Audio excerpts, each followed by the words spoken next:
그러나 뉴기니인들도 오늘날 지구상에 존재하는 어느 민족 못지않게 자기 지역의 야생 동식물을 잘 알고 있었던 것만은 사실이다. 그러므로 작물화 할 가치가 있는 야생 식물종이라면 무엇이든지 발견하여 시험해 보았을 것이다. 그리고 고구마가 도착했을 때 열광적으로 받아들인 것만 보더라도 알 수 있듯이 농작물 속에 포함시킬 만한 유용한 식물이 있었다면 금방 알아보았을 것이다. 이러한 사실은 오늘날의 뉴기니에서도 확인된다. 새로 도입되는 농작물이나 가축을 먼저 접할 수 있는 또는 그것을 받아들이는 문화적 태도를 가진 부족들은 그렇지 못한 부족들을 희생시키면서 팽창한다. 그러므로 누기니의 토착적인 식량 생산에 한계가 있었던 것은 뉴기니인들과는 아무 상관도 없었다. 모든 것은 뉴기니의 생활상과 환경 때문이었던 것이다.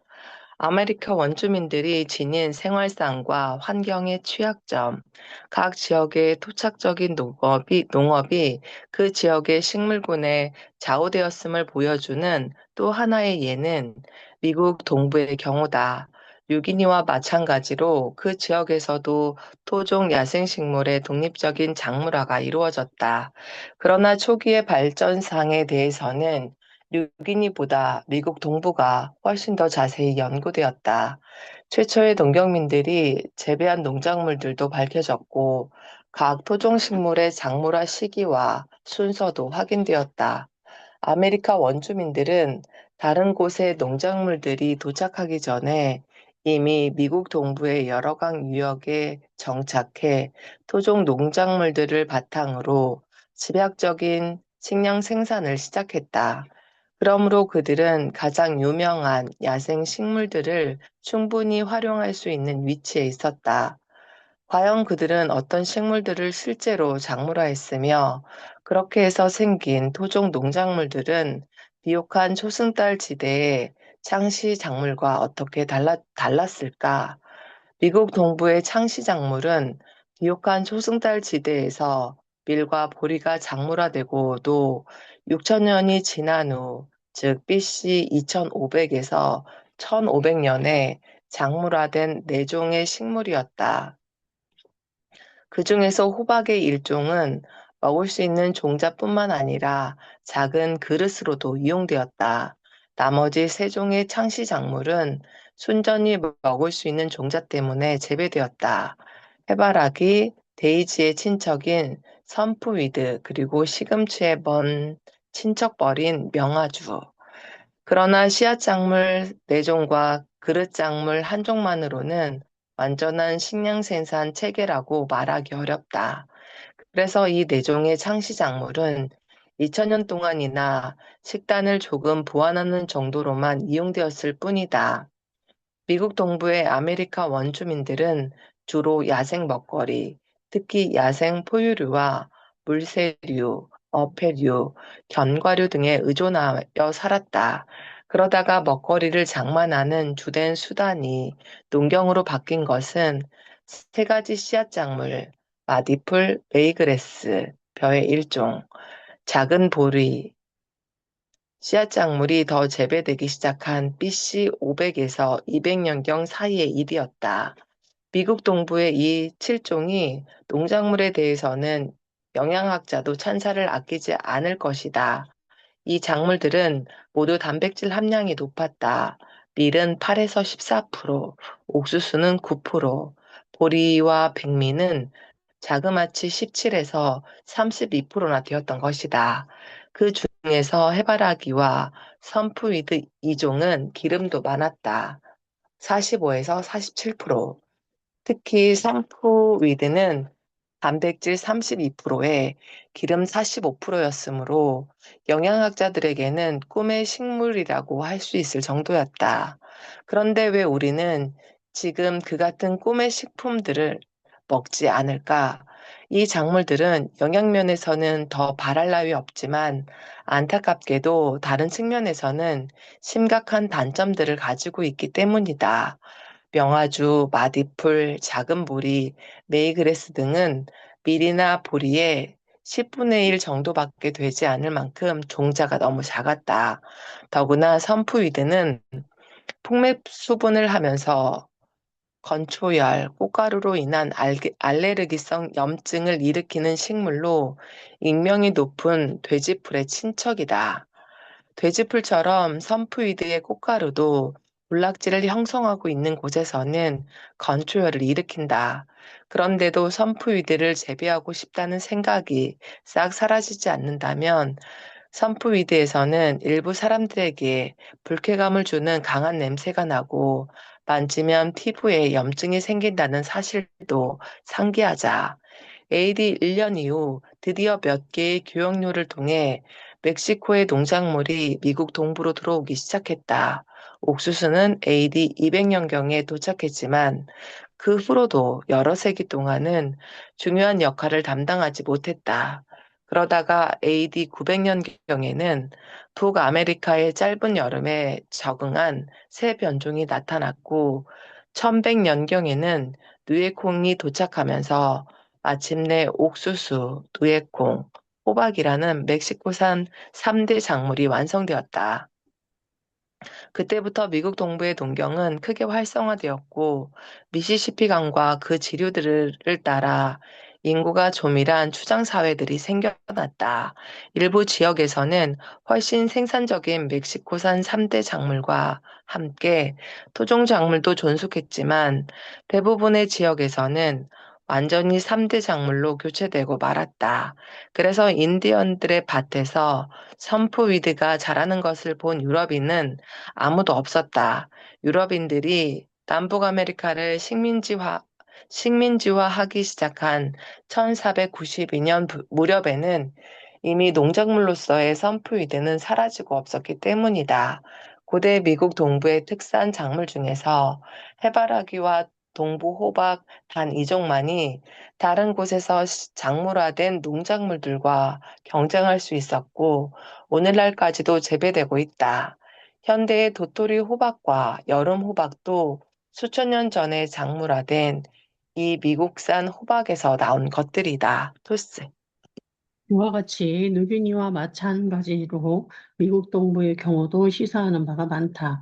이 지역은 선험적으로 생산적인 토착 농업이 발달했음직한 곳이다. 토양이 비옥하고 강우량이 적당하며 기후에 적합해서 오늘날에는 풍요로운 농업이 이어지고 있다.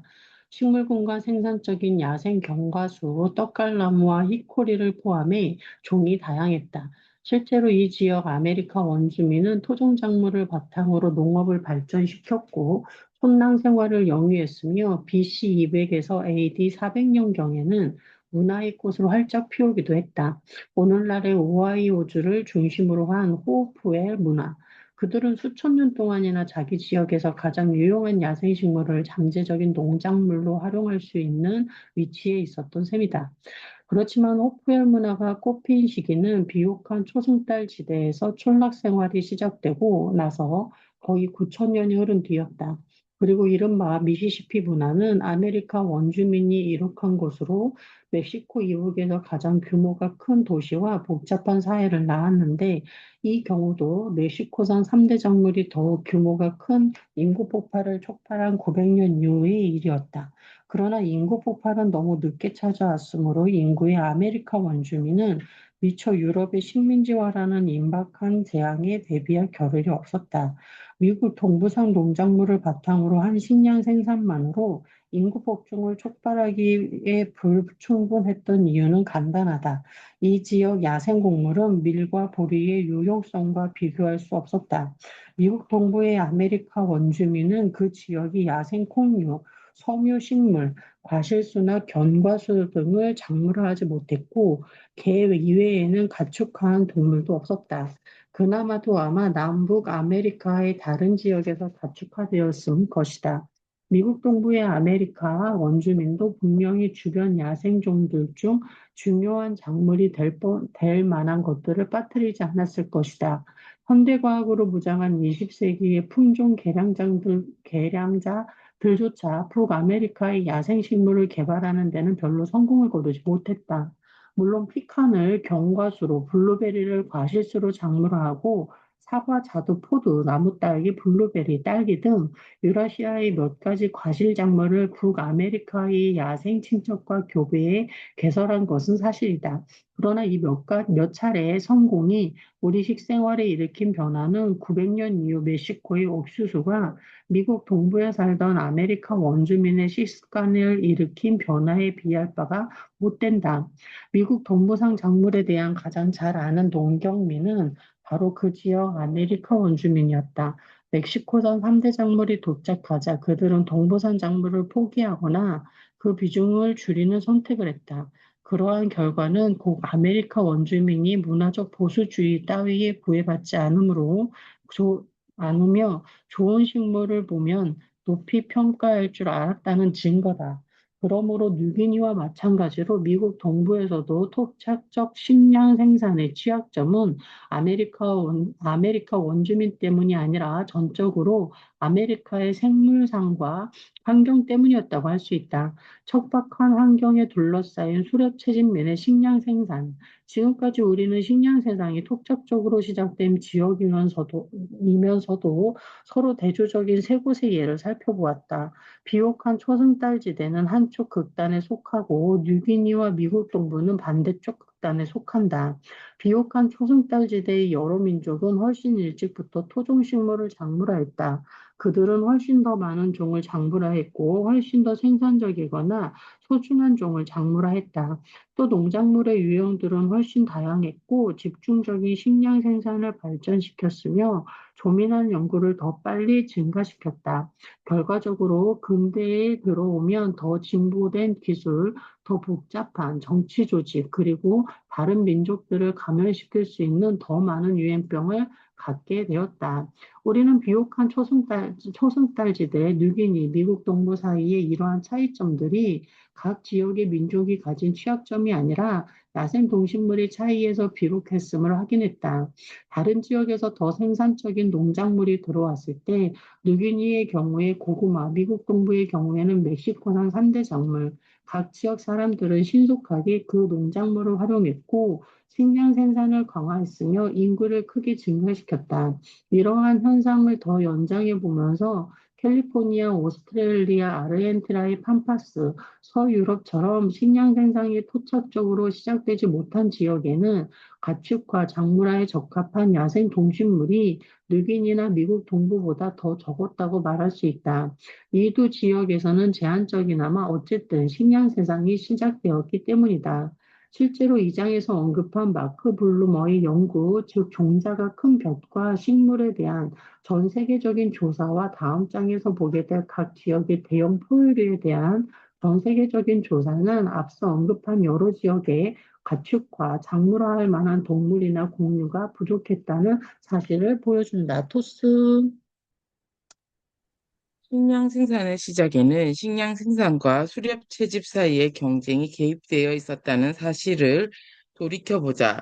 그렇다면 식량 생산이 매우 늦어졌거나 아예 시작되지 못한 지역들의 경우 그것은 가축화, 작물화에 적합한 동식물이 유난히 적었기 때문이라기보다는 수렵하고 채집할 만한 동식물 자원이 유난히 많았기 때문이었을지도 모른다는 의심이 생길 수도 있다.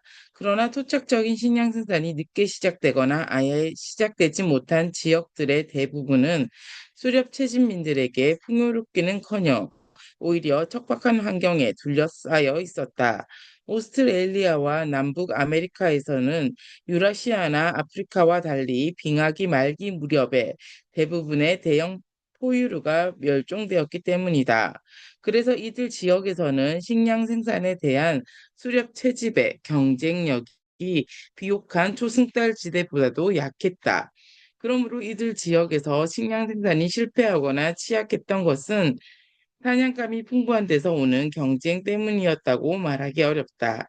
오랜 시간 넓은 지역에 걸친 혁신적인 야생 동식물에 대한 수용성, 이러한 결론들이 잘못 이해되는 경우를 피하기 위해서 이 장을 마치기 전에 먼저 두 가지 사항, 사람들이 더 나은 농작물과 가축을 어떻게 받아들였는가 하는 수용성과 각 지역의 야생 동식물에 의한 제한을 너무 과장해서 보지 않도록 단서를 달아야겠다. 그러한 수용성이나 제한은 결코 절대적인 것이 아니다. 우리는 이미 여러 지역의 민족들이 다른 지역에서 작물화된 더 생산적인 농작물을 받아들인 사례들을 검토해 보았다. 그리고 대체적인 결론은 사람들이 이용한 식물을 식별할 수 있다는 것. 그러므로 작물화에 적합한 더 좋은 토종식물이 있었다면 금방 알았으리라는 것.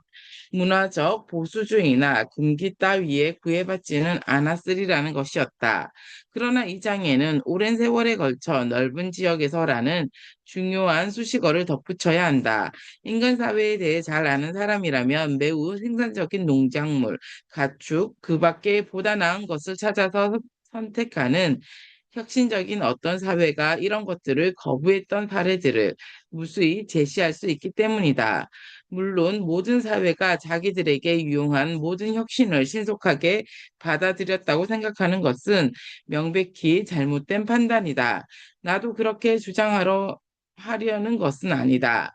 사실 한 대륙 전체 또는 적어도 수백 개의 경쟁적인 사회가 공존하고 있는 넓은 지역을 놓고 보았을 때 그중 어떤 사회는 혁신에 대해 더 관용적이며 또 어떤 사회는 더 저항적이다.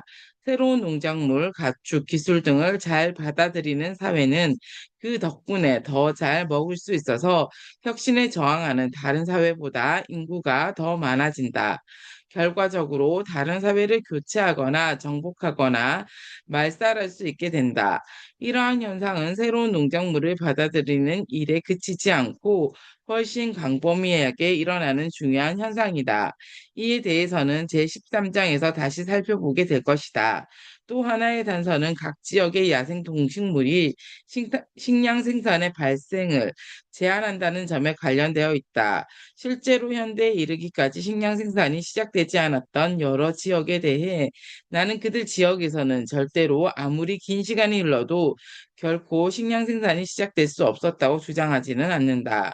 오스트레일리아 원주민들이 현대까지도 석기 시대의 수렵 채집민으로 남아 있는 것을 보면서 오늘날의 유럽인들은 흔히 이 원주민들은 그냥 두었으면 영원히 그와 같은 상태에 머물러 있었을 것이라고 생각한다.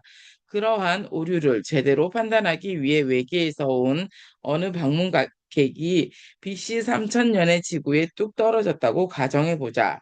미국 동부에서 식량 생산이 시작된 것은 BC 2500년경의 일이므로 그 외계인은 그곳에서 식량 생산을 발견하지 못했을 것이다. 그러나 만약 BC 3000년에 이 방문객이 야생 동식물의 취약점 때문에 미국 동부에서는 영원히 식량 생산이 시작될 수 없을 것이라는 결론을 내렸다면 그 이후 일어난 사건들로 인하여 그의 판단은 빗나가고 말았을 것이다. 마찬가지로 어떤 외계인이 BC 8500년이 아니라 BC 9500년에 비옥한 초승달 지대를 방문했다면 비옥한 초승달 지대 역시 영구적으로 식량 생산에 부적합한 곳이라고 오해했을 것이다. 나는 캘리포니아, 오스트레일리아, 서유럽 등 토착적인 식량 생산이 시작되지 않은 지역들에 가축화, 작물화할 만한 동식물이 전혀 없었다고, 따라서 외부의 가축 식물이나 민족들이 들어오지 않았다면 언제까지나 수렵 채집민들밖에 없었을 것이라고 주장하는 것이 아니다. 다만 각 지역은 가축화, 작물화할 수 있는 동식물의 종수에서 큰 차이를 보였다는 것, 그에 따라 식량 생산이 시작된 시기도 달랐다는 것, 그리고 오늘날의 비옥한 지역들 중에서도 일부 지역은 근대에 이르기까지 아직 식량 생산이 시작되지 않았을 뿐이라는 것을 지적할 따름이다. 이러한 내용은 가장 후진적인 대륙이라는 오스트레일리아에서 잘 드러난다. 오스트레일리아 남부는 물이 풍부하여 이 대륙에서 식량 생산에 가장 적합한 지역이다. 최근 몇천 년 동안 이 지역의 원주민 사회가 발전해온 궤적을 살펴본다면 결국 언젠가는 토착적인 식량 생산이 시작되었을 것으로 보인다. 원주민들은 이미 월동령 촌락을 만들고 있었다. 그리고 물고기 통발, 그물, 심지어 긴 운하까지 만들어 고기잡이를 위한 환경을 철저히 관리하기 시작했다. 만약 1788년부터 유럽인들이 오스트레일리아에 이주하기 시작하여 그 같은 독립적인 궤적을 중단시키지만 않았다면 오스트레일리아 원주민들은 그로부터 몇천 년 이내에 식량 생산자가 되어 가축화된 물고기를 양어장에서 기르고 작물화된 오스트레일리아산 참마나 종자가 작은 벽과 식물들을 재배했을 것이다. 이러한 관점에서 보았을 때 우리는 이제 이 장의 제목에 내재되어 있는 문제에 답변할 수가 있다. 앞에서 나는 북아메리카 인디언들이 북아메리카산 사과를 작물화하지 못한 이유가 인디언 때문이었느냐 아니면 사과 때문이었느냐는 질문을 던졌다. 그렇다고 북아메리카에서는 사과가 절대로 작문화될 수 없었을 것이라는 뜻은 아니다. 사과를 번식시키려면 접목법이라는 까다로운 기술이 필요하다. 역사적으로 봤을 때 사과는 유라시아에서도 재배하기가 가장 어려운 과실수였으므로 주요 농작물 중에서 작물화가 가장 늦어진 편에 속했다는 사실을 돌이켜보자. 비옥한 초승달지대나 유럽에서 사과가 대규모로 재배되었다는 증거는 그리스의 고대에 와서 비로소 나타난다. 이는 유라시아에서 식량 생산이 시작된 시기로부터 다시 8천년이 흐른 후였던 것이다. 만약 아메리카 원주민들도 그와 같은 속도로 접목법을 발명하거나 습득했다면 결국에는 즉 북아메리카에서 식물의 장목화가 시작된 BC 2500년 경으로부터 약 8000년 후인 AD 5500년 경에 사과를 작물화했을 것이다. 그러므로 유럽인들이 들어올 때까지 아메리카 원주민들이 북아메리카산 사과를 작물하지 못한 이유는 그 지역 사람들 때문도 아니었고 사과 때문도 아니었다. 사과의 작물화에 필요한 생태학적 선행 조건을 본다면 북아메리카의 인디언 농경민들은 유라시아의 농경민들과 마찬가지였고 북아메리카의 야생 사과도 유라시아의 야생 사과와 마찬가지였다. 사실 독자들이 지금 이 장을 읽으면서 먹고 있는 사과, 즉 슈퍼마켓에서 파는 사과의 일부는 최근에 유라시아의 사과와 북아메리카의 야생 사과를 교배시켜 개량한 변종들이다. 그러므로 북아메리카 원주민들이 사과를 작물화시키지 못한 이유는 아메리카 원주민들에게 주어진 야생 동식물 전체의 문제였다. 그 동식물들이 가축화 작물화에 그다지 유망하지 않아서 북아메리카에서는 식량 생산이 늦게 시작되었기 때문이다. 토스. 그 선택된 가축화와 카레니나의 법칙, 행복해지기 위해 필요한 수많은 성공 요소들, 가축화할 수 있는 동물은 모두 엇비슷하고 가축화할 수 없는 동물은 가축화할 수 없는 이유가 제각기 다르다.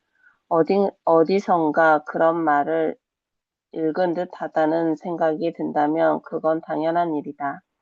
그 문장에서 몇 마디만 바꾸면 바로 톨스토이의 위대한 소설 안나 카레리나에 나오는 유명한 첫 문장이 되기 때문이다. 행복한 가정은 모두 엇비슷하고 불행한 가정은 불행한 이유가 제각기 다르다. 이 문장에서 톨스토이가 말하려고 했던 것은 결혼 생활이 행복해지려면 수많은 요소들이 성공적이어야 한다는 것이었다. 즉, 서로 성적 매력을 느껴야 하고, 돈, 자녀 교육, 종교, 인척 등등의 중요한 문제들에 대해 합의할 수 있어야 한다. 행복에 필요한 이 중요한 요소들 중에서 어느 한 가지라도 어긋나면 그 나머지 요소들이 모두 성립되더라도 그 결혼은 실패할 수밖에 없다. 이 법칙을 확대하면 결혼 생활뿐 아니라 인생의 많은 부분을 이해하는 데에도 도움이 된다. 우리는 흔히 성공에 대해 한 가지 요소만으로 할 수 있는 간단한 설명을 찾으려고 한다. 그러나 실제로 어떤 중요한 일에서 성공을 거두려면 수많은 실패 원인을 피할 수 있어야 한다. 이러한 안나 카레리나의 법칙은 인류에서 지극히 중요한 의미를 갖는 동물의 가축화에 대해 설명해준다. 구체적으로 말하자면 얼룩말이나 패커리, 아메리카 대륙에 분포하는 멧돼지과의 동물처럼 가축화에 적합해 보이는 수많은 대형 야생 포유류가 가축화되지 못했다는 점, 그리고 가축화에 성공한 가축들은 거의 대부분 유라시아산이었다는 점이다. 앞의 두 장에서는 작물화에 적합해 보이는 수많은 야생식물이 작물화되지 못한 이유를 살펴보았으므로 이제부터는 같은 문제를 가축화된 포유류에 적용해 보자. 앞에서 논의했던 사과냐 인디언이냐 하는 문제가 얼룩말이냐 아프리카 원주민이냐 하는 문제로 바뀐 것이다. 가축화된 대형 포유류. 사장에서 우리는 가축화된 대형 포유류가 그것을 소유한 인간 사회에서 담당했던 여러 가지 결정적인 역할을 재확인했다. 그 중에서 가장 중요한 역할이라면 이 가축들이 고기, 유제품, 비료, 육상운송, 가축, 군대의 공격용 탈 것, 쟁기를 끄는 힘, 털, 그리고 노출된 적이 없는 민족들을 죽일 수 있는 병원균 등을 제공한 것이다. 물론 가축화된 소형 포유류, 조류, 곤충 등도 인간에게 유용했다. 인간은 고기, 알, 깃털 등 얻기 위해서 많은 조류를 가축화했다. 중국에서는 닭, 유라시아의 여러 지역에서는 여러 가지 오리나 거위류, 중앙아메리카에서는 칠면조, 아프리카에서는 뿔닭, 남아메리카에서는 사양 물오리가 각각 가축화되었다. 유라시아에서는 이리가 가축화되어 개가 되었다. 가축화된 개는 수렵견, 번견, 애견을 물론이고 일부 사회에서는 음식으로도 이용되었다. 음식을 얻기 위해 가축화한 설치류 등의 소형 포유류는 유럽의 토끼, 안데스의 기니피그, 지목과에 속하는 몸 길이 25cm 정도의 동물, 실험용으로 널리 쓰인다. 서아프리카의 대형쥐, 그리고 아마 카리브해의 여러 섬의 후티아, 서인도 제도와 남아메리카의 식용쥐로 현재 거의 멸종되었다. 라는 설치류 동물도 포함될 수 있을 것이다. 유럽에서는 흰 족제비를 가축화하여 토끼 사냥에 이용했고, 북아프리카와 서남아시아에서는 고양이를 가축화하여 유해 설치류를 사냥했다. 그보다 최근에 와서 19세기나 20세기에 가축화된 소형 포유류에는 모피를 얻기 위해 사육한 여우, 밍크, 친칠라, 애완용 햄스터 등이 있다. 심지어 곤충까지 가축화되었다. 특히 유라시아의 꿀벌과 중국의 누에나방은 각각 꿀과 비단을 얻기 위해 가축화되었다. 이 작은 동물들은 대개 음식, 의료, 보온 등의 용도로 활용되었다. 그러나 이 동물들은 쟁기나 마차를 끌지 못했고 사람을 태우지도 못했으며 개를 제외하면 썰매를 끌게 하거나 전쟁에 이용할 수도 없었다. 또한 대형 포유류만큼 중요한 먹거리가 되지도 못했다. 그러므로 이 장에서는 대형 포유류만을 다루기로 한다. 고대 가축화된 대형 초식동물. 가축화된 포유류의 중요성을 대형 육서 초식동물의 종수에 놀라울 만큼 적다는 사실에서 비롯된다. 오직 육서 포유류만이 가축화되었다. 현대의 해양동물원 같은 시설이 발전하기 전까지는 수소 포유류를 사육하거나 번식시키기 어려웠다는 자명한 이유 때문이었다. 대형이라는 말은 체중 45kg 이상이라고 정의한다면 20세기 이전에 가축화된 대형 종류는 모두 14종에 불과하다. 목록을 이 고대 14종 중에서 9종은 지구상에 한정된 지역에서만 중요한 가축이 되었다. 잠복낙타, 쌍복낙타, 나마와 알파카, 동일한 조상 중에 파견된 별개의 품종, 당나귀, 술록, 물소, 야크, 반탱, 인도 들소 등이 그렇다. 전 세계에 두루 퍼져 중요한 가축이 된 것은 나머지 5종뿐이다. 이 주요 5종의 가축화된 포유류가 바로 소, 양, 염소, 돼지, 말이다. 여기까지 하겠습니다.